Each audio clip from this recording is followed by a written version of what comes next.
지지난주에 했던 그 공부한 내용을 잠깐 복습을 하고, 그리고, 본 수업에 들어가도록 하겠습니다.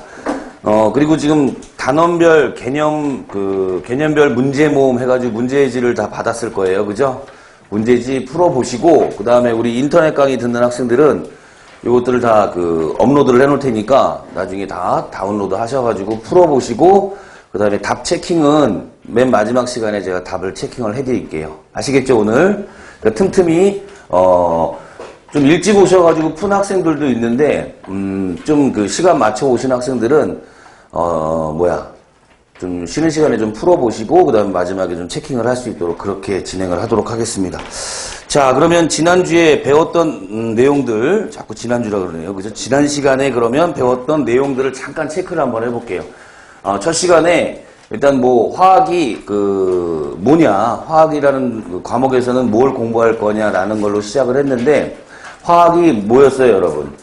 물질의 과학이다 이런 말을 했죠, 그죠? 그래서 우리가 맨 처음에 진입 과정이 물질이 뭐냐부터 시작을 한 것 같아요, 그죠? 자, 물질이 뭐였어요? 물질을 크게 두 가지로 분류하면 순물질하고 그리고 혼합물로 분류를 했어요, 그죠? 그리고 순물질은 원소와 그리고 화합물로 분류를 했고, 그리고 혼합물은 균일 혼합물과 불균일 혼합물 이런 걸로 분류를 했죠, 그죠? 이렇게 머릿속에서 이미지 트레이닝을 계속 하셔야 돼. 내가 지금 현재 어디를 하고 있고, 그 다음에 어느 부분에서 어떤 내용들이 나오고, 그 내용 안에는 문제와 연결될 부분들이 어디에 있고, 라는 것들을 좀 상상을 계속 하셔야 된다는 얘기예요. 그죠?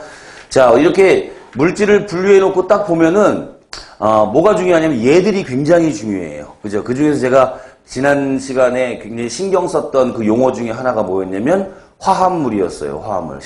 기억나시죠? 그죠? 화합물의 정의가 뭐였어요? 두 종류 이상의 원소가, 그죠? 어떻게? 일정한 비율로, 그렇죠? 뭐하고 있는 물질?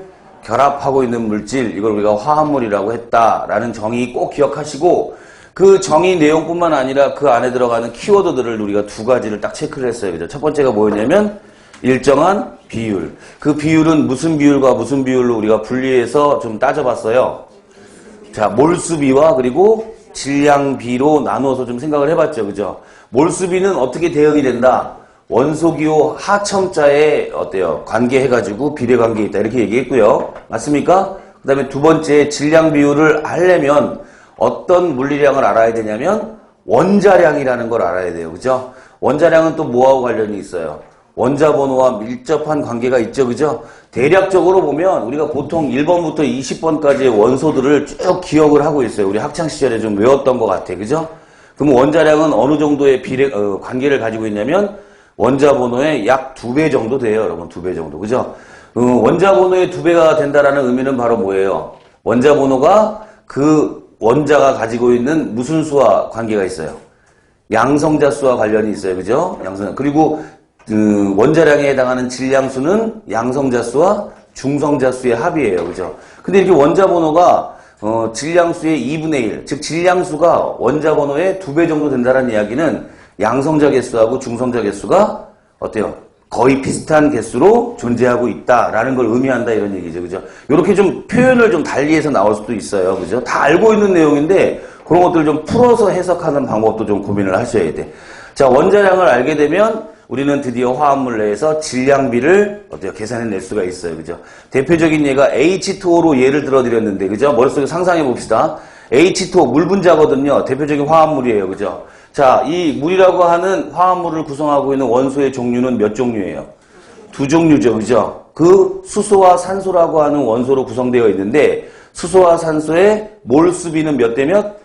2대 1이에요. 몰수비는 하첨자로 가야 되니까 H2O. 그죠? 자, 그 다음에 질량비는 우리 수소의 원자량은 1이고 산소의 원자량은 16이에요. 그죠? 근데 수소가 2몰에 해당하는 양이 들어있기 때문에 어때요? 2g이 들어있을 테고, 그 다음에 산소는 16g이 들어있을 거예요. 그죠? 요걸 가장 간단한 정수비로 표현하면 1대 8. 요게 되겠죠. 그죠? 요게 바로 뭐에 해당한다? 질량비에 해당한다는 이야기예요. 제가 칠판에 한 글자도 쓰지 않고 계속 이렇게 불편하지만 이렇게 말로 이미지로 표현하는 이유는 어차피 우리 시험장에 가면 여러분들 다 생각해서 끄집어내셔야 돼. 즉 머릿속에 정리가 다 돼 있어야 된다라는 이야기예요. 아시겠죠? 그죠? 그러다 보니까 처음엔 좀 불편하지만 누구든지 노트 필기한 거, 그 다음에 교재에 나와 있는 내용, 또는 이제 그 인터넷 강의 듣는 학생들은 모니터, 이런 것들을 쭉 보면 이걸 이해 못하는 학생들은 거의 없어요, 여러분. 근데 실전에서 그걸 적용할 수 있느냐, 없느냐는 내가 얼마만큼 머릿속에서 잘 정리된 내용들을 끄집어내느냐가 관건이다, 이런 얘기죠. 그죠? 좀 해서 훈련을 계속 하셔야 돼요. 어차피 반복되는 훈련들일 테니까. 그렇죠? 지난 시간에 이렇게 화합물에 대한 이야기를 좀 디테일하게 이야기를 했어요. 결합이라는 부분에서는 무슨 결합과 무슨 결합을 제가 예를 들어 드렸어요. 공유결합과 이온결합에 대한 얘기를 했어요. 그죠? 공유결합은 무슨 원소들 사이에서의 결합이다? 비금속 원소들 사이에서의 결합이고, 이온결합은 금속 원소와 비금속 원소의 정전기적 인력이에요. 그죠? 자, 요렇게 정리를 해 나갔습니다. 지난주에 이렇게 물질을 분류했고, 그 다음에 화학식 4가지를 배웠어요. 그죠? 첫 번째 무슨 식이었어요? 실험식, 그 다음에 분자식, 그리고 시성식, 그리고 구조식, 이런 것들을 공부했죠. 그죠? 자, 이렇게 시성식으로부터 출발해서 분자식이 뭐고, 실험식이 뭐고, 그 다음에 구조식이 뭐다. 됐나요? 구조식을 할 때는 특히 결합각에 좀 우리가 집중을 좀 하셔야 돼요. 그죠? 그리고 화학식을 배운 후에 화학식량에 대한 이야기를 했어요. 맞습니까? 화학식량에는 또 역시 4가지가 있었는데, 첫 번째가 무슨 양?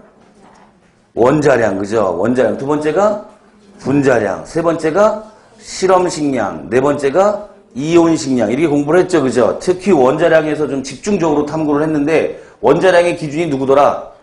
탄소더라. 그죠? 탄소의 원자량을 얼마로 놓고? 12로 놓고, 나머지 물리량들을 쭉 다 정리를 했어요. 그래서 제가 원자량 따질 때 절대 변하지 않는 물리량이 있었어요. 그게 바로 뭐냐면 실제 질량이고, 그죠? 그 다음에 변할 수 있는 물리량에는 아보가드로 수와, 그 다음에 또 원자량은 그때그때마다 좀 달라질 수 있어요. 그러나 그럼에도 불구하고 우리는 어떻다? 12의 원자량을 기준으로 사용하고 있다, 이런 얘기예요. 여기서 잘 넘실거리는 의미를 잘 기억하고 적용을 하실 필요가 있겠다라는 얘기로 제가 당부를 드렸고, 맞죠? 그죠? 자, 이렇게 화학식량까지 공부를 쭉 한 다음에 이제 뭐 했어요, 여러분? 원소 분석 실험에 대한 이야기들을 했어요. 그죠? 맞습니까? 그래서 첫 번째는 뭘 했냐면 불꽃 반응에 대한 이야기를 했고, 그 다음에 두 번째가 스펙트럼에 대한 이야기를 했고, 세 번째가 앙금 생성 반응에 대한 이야기를 했고, 그 다음에 네 번째에서 그렇죠, 리비이 원소 분석 실험 장치를 공부를 했어요. 그죠? 자, 리비이 원소 분석 실험 장치